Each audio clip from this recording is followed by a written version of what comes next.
Pose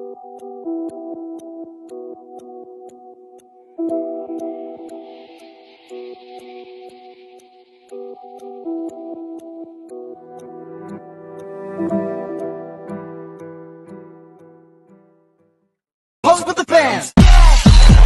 Pose with the pose with the pose with the pose pose with the fans. Pose with the pose with the pose pose pose with the fans.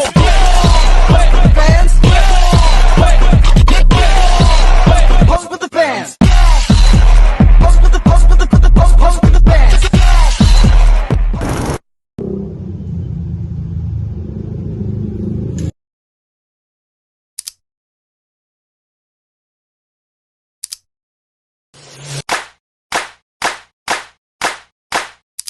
Selamat datang dalam video penjelasan mengenai materi sejarah audit internal bersama saya dan lima rekan saya.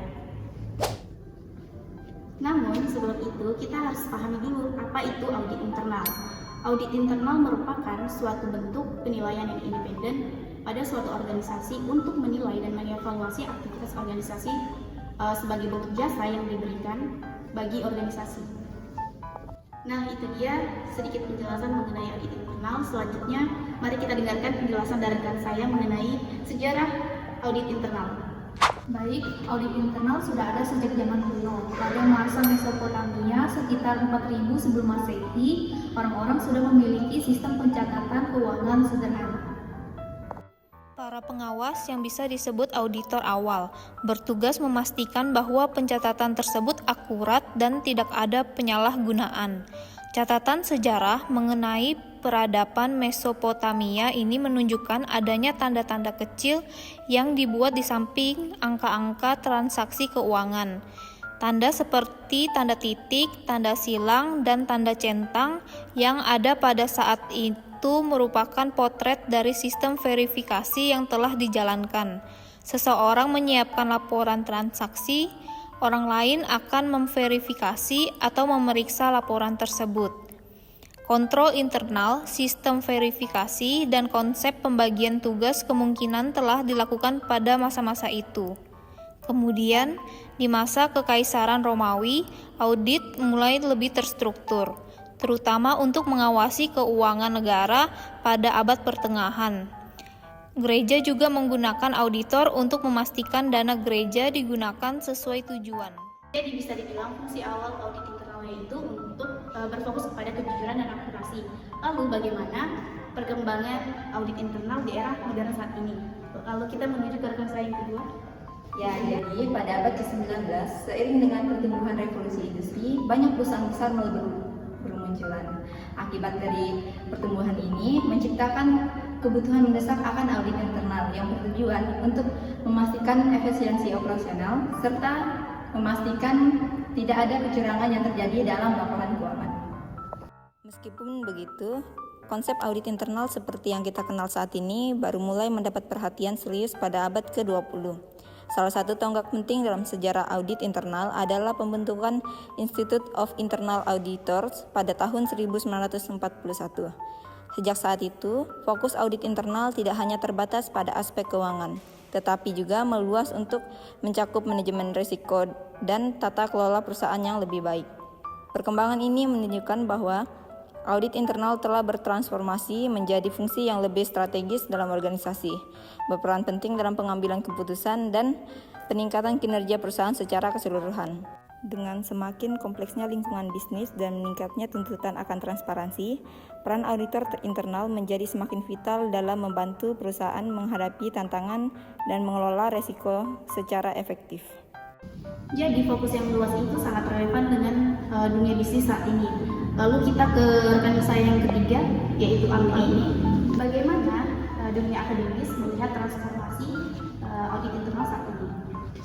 Baik, terima kasih. Dunia akademis saat ini menganggap audit internal itu sangat penting dalam menjalankan sebuah organisasi. Sebelum ke abad 20, audit itu akan dilaksanakan apabila sudah terjadi sebuah kesalahan.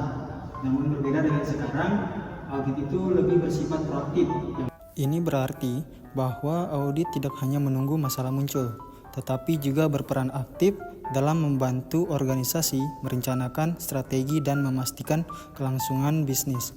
Selain itu, kemajuan dalam teori manajemen risiko dan tata kelola perusahaan telah menjadikan audit internal sebagai salah satu pilar utama dalam sistem pengendalian internal.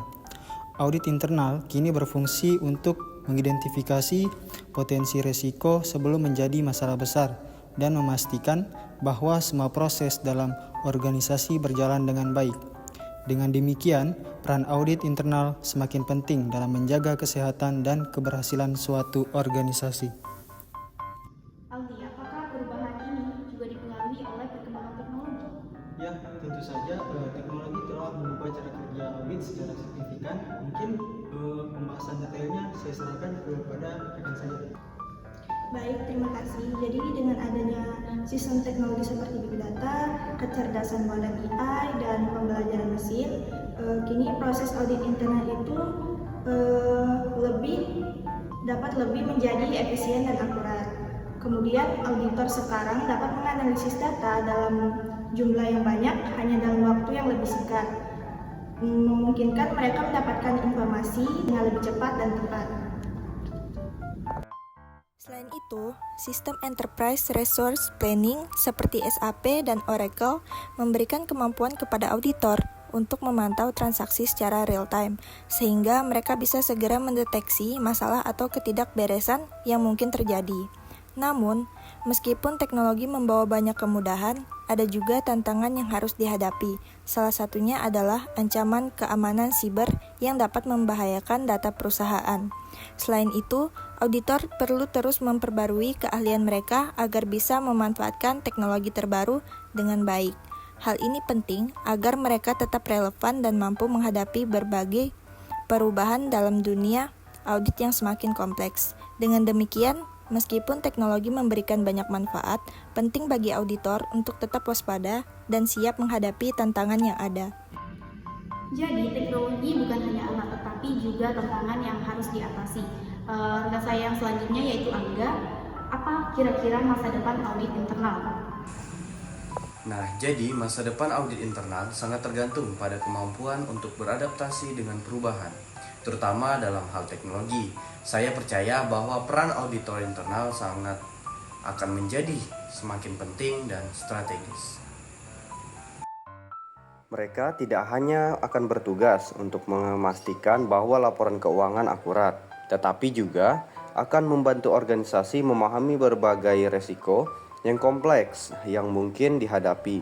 Dengan kemajuan teknologi, auditor internal akan memiliki akses ke alat dan sistem yang lebih canggih untuk menganalisis data.